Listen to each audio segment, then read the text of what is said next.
বৈষম্য ছাত্র আন্দোলনে যে সমস্ত ছাত্র শহীদ হয়েছেন, যে সমস্ত নিরীহ পাবলিক শহীদ হয়েছেন, তাদের রুহের মাগফিরাত কামনা করছি।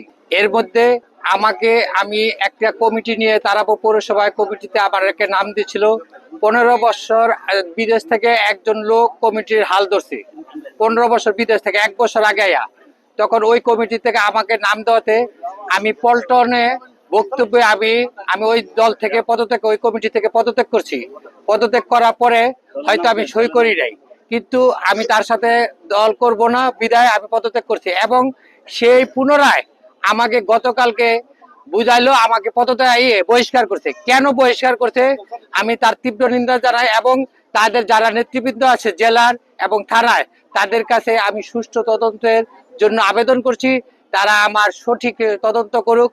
আর যে সমস্ত সংখ্যালঘুদের উপর হামলা করছে, আমি প্রত্যেকটা হামলায় প্রতিবাদ করছি। সেই হামলার প্রতিবাদ করার কারণে আজকে আমার সেই কাল হয়ে দাঁড়াইছে।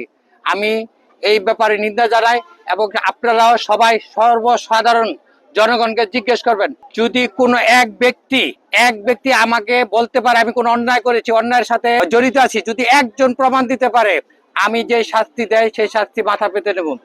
আমি 5 বছর যখন কাউন্সিলর ছিলাম, তখন সরকারি বেতন পর্যন্ত আমি মসজিদ মাদ্রাসায় দিয়ে গেছি। যে কোনো গরিব মানুষ, অসহায় মানুষ বিপদে আপদে পড়লে রাত্রে 2টা নাই 1টা নাই আমি জাপায়া পড়ছি।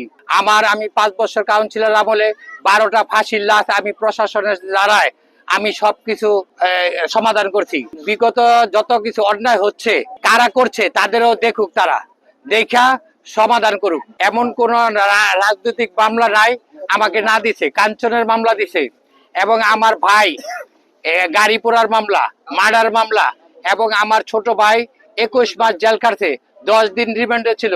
আমার এক আপন ভাতিজা 15 বছর বয়স, তাকে পর্যন্ত মামলা দিছে, তখন স্কুলে পড়ে। সেই রাজনৈতিক ফ্যামিলি আজ কিভাবে আমাদেরকে বহিষ্কার করে, আমি আপনাদের কাছেও বিচার চাই, আপনাদের সাংবাদিক মহলের কাছেও আমি বিচার চাই।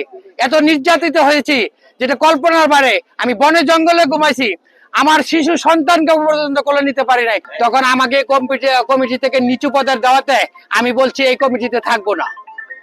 আর আমি বর্তমানে আমাকে যে অপমানটা করেছে, আমি দেশনায়ক তারেক রহমানের কাছে আমি বিচার চাচ্ছি, মির্জা আব্বাসের কাছে বিচার চাচ্ছি, মির্জা ফখরুলের কাছে আমি বিচার চাচ্ছি।